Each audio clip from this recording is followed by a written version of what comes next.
Avez-vous déjà écouté une pièce de théâtre? Je parle bien ici d'écouter, il n'est pas question de la voir.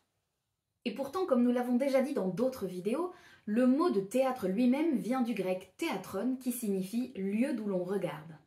Il y a donc bien une nette accroche du regard dans l'idée même du théâtre. Et pourtant, on peut tout à fait se contenter de l'écouter.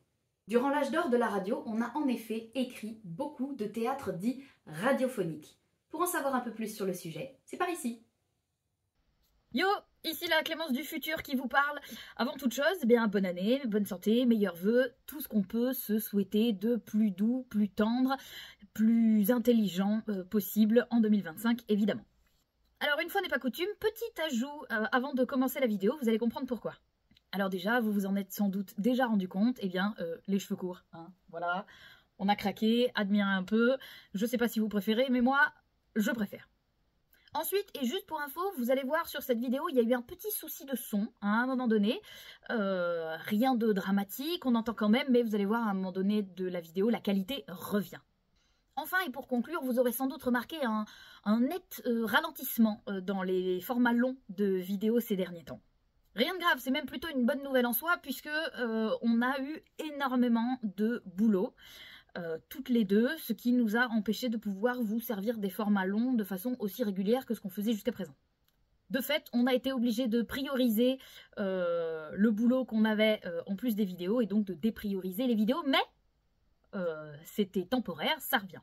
Du coup, après n'avoir vu que peu de vidéos passées pendant une période, vous allez en voir davantage que ce qui était initialement prévu parce qu'on va essayer de rattraper notre retard, évidemment. Sur ce, bon visionnage de cette vidéo et je vous laisse avec la Clémence du passé.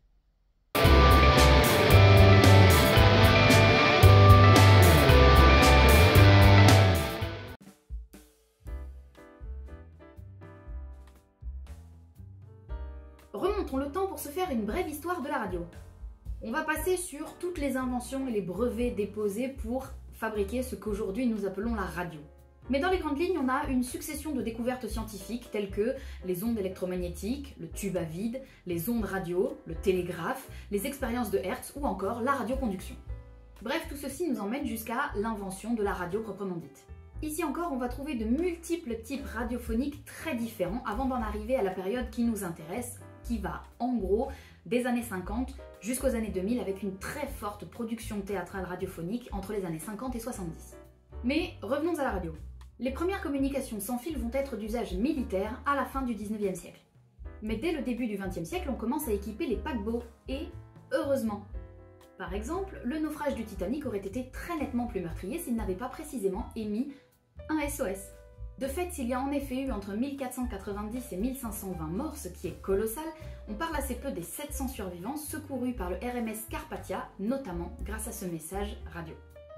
À compter de ce moment, l'utilisation des ondes radiophoniques se diversifie. En mai 1914, en Belgique, une première radio commence à diffuser des émissions régulières.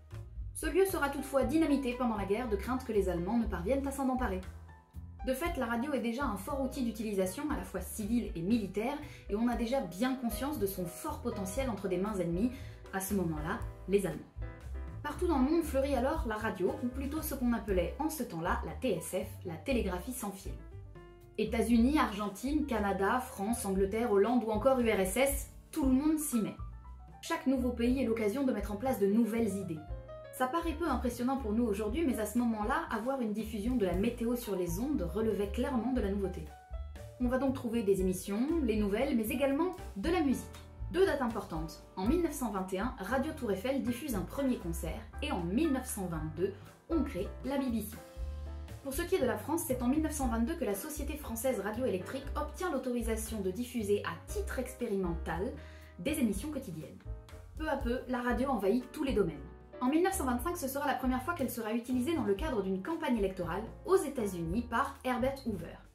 Bref, ça se démocratise et ça va se démocratiser encore davantage vers les années 1930 avec les premiers autoradios. Bref, les usages et les fréquences varient, la méthode utilisée aussi, les programmes se diversifient et la radio entre dans chaque foyer. Doucement mais sûrement, elle devient un incontournable social en plus de son utilisation dans la marine, les transports et bien évidemment le domaine militaire. Ensuite, on s'en doute, on l'a tous appris en cours, mais la radio prend une dimension très différente durant la Seconde Guerre mondiale. De nombreuses innovations vont voir le jour un peu partout. La radionavigation, le brouillage radio, le chiffrement ou le talkie-walkie par exemple. La radio devient alors également un outil de propagande avec la radio du Troisième Reich ou encore Radio Paris, à l'orientation très nazie sous l'occupation. Mais elle sera aussi un fort outil de résistance, notamment avec Radio Londres qui émet le soir et permettra notamment le fameux appel du 18 juin 40 par le général de Gaulle. On va passer sur toutes ces incroyables modernisations, genre le transistor, qui vont permettre d'en arriver à la radio que nous connaissons, que nous pouvons écouter en direct ou en différé sur à peu près n'importe quel type de support.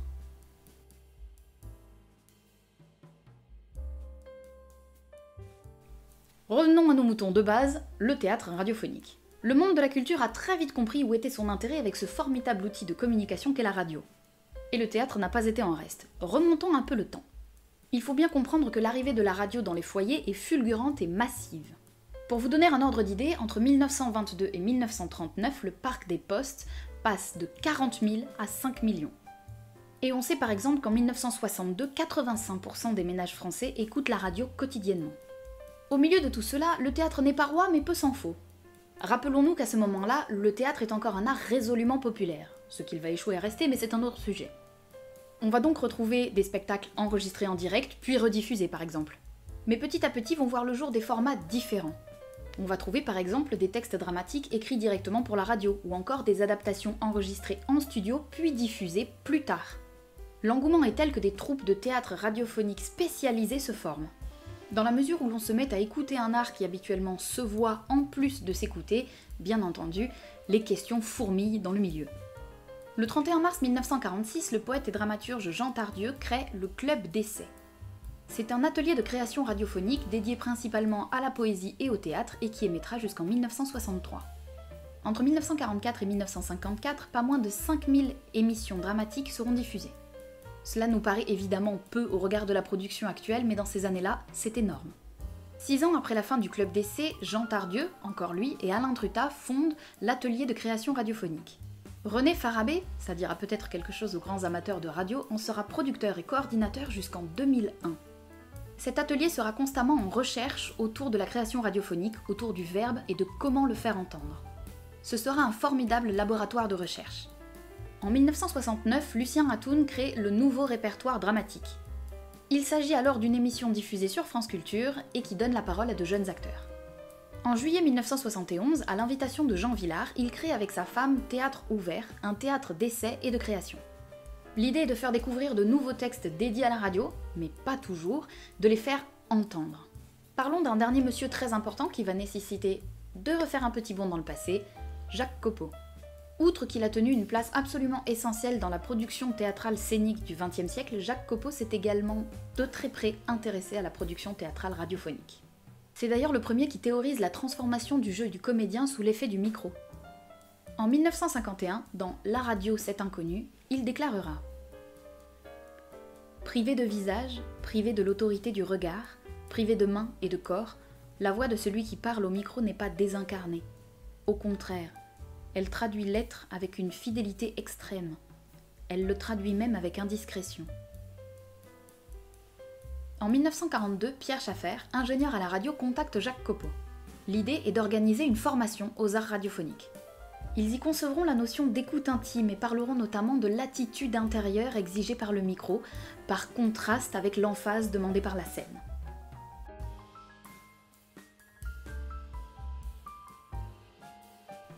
On réalise enfin toute l'importance que revêt l'aspect sonore d'une représentation. La diction, la projection, la voix des comédiens, chaque inflexion, chaque silence, chaque syllabe un peu traînante, tout prend une importance colossale puisque cette fois-ci, tout passe par le son ou par l'absence de son. On réalise aussi toute l'importance de la condition d'enregistrement. Si un enregistrement s'effectue en direct pendant une représentation, il y a des chances qu'on entende les réactions du public. S'il y a des rires, alors au moment de la diffusion radiophonique de la pièce, ces rires vont forcément prendre une dimension très différente. Ils vont notamment exiger de l'auditeur qu'il imagine ce qui peut être en train d'advenir sur scène. Bref, l'écoute du théâtre fait bien davantage que la représentation scénique appelle à l'imaginaire de l'auditeur. Mais on va aussi se poser des questions d'ordre plus technique. Par exemple, où mettre les micros pour enregistrer ? Plus proche des acteurs au risque de perdre les réactions du public, ou au contraire, plus proche du public au risque de moins bien entendre le texte ? L'une des questions centrales va donc devenir la spatialisation du son.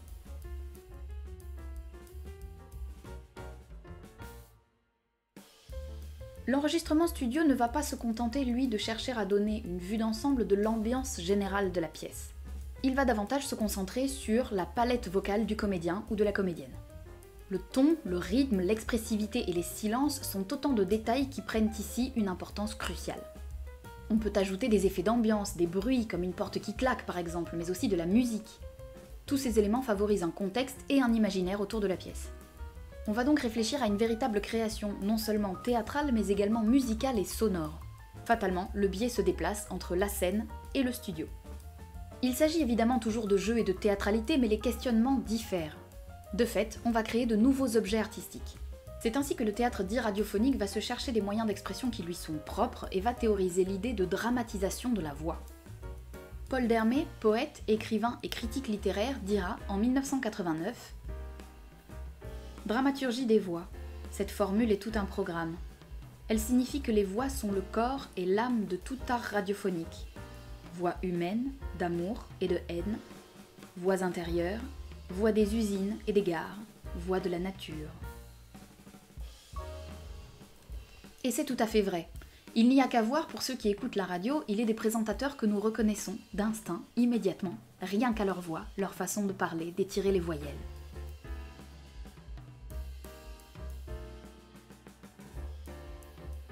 Aujourd'hui, force est de constater que le théâtre a quand même pas mal disparu des radios.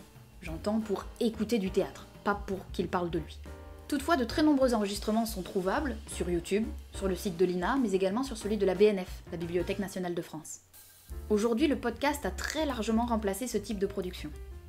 Mais il reste encore aujourd'hui des histoires extrêmement connues, qu'elles se soient passées avant ou après l'âge d'or de la production théâtrale radiophonique.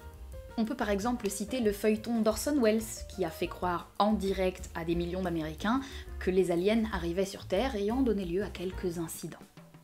En un peu plus récent, quoique cela commence quand même à dater, on peut retrouver la saga radiophonique Le Donjon de Nullbuck, créée par Pen of Chaos en 2001. Elle a le mérite de la nouveauté puisque ce sera la première saga dénommée série MP3. Ce terme disparaîtra rapidement au profit du mot podcast. Une autre saga bien connue des amateurs du genre, Reflets d'acide, arrivera en suivant avec de belles références au théâtre puisqu'elle est intégralement écrite en alexandrin. Aujourd'hui, on trouve de tout dans ce type de production. Des livres pour enfants, des podcasts, des livres audio et même de la production X, c'est dire. À nous, désormais, d'inventer la suite.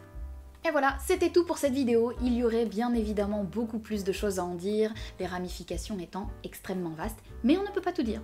Si vous avez regardé cette vidéo jusqu'au bout, n'hésitez pas à commenter en nous donnant votre format radiophonique préféré, et on n'oublie surtout pas de liker et de s'abonner. Quant à moi, je vous dis à très vite pour une prochaine vidéo.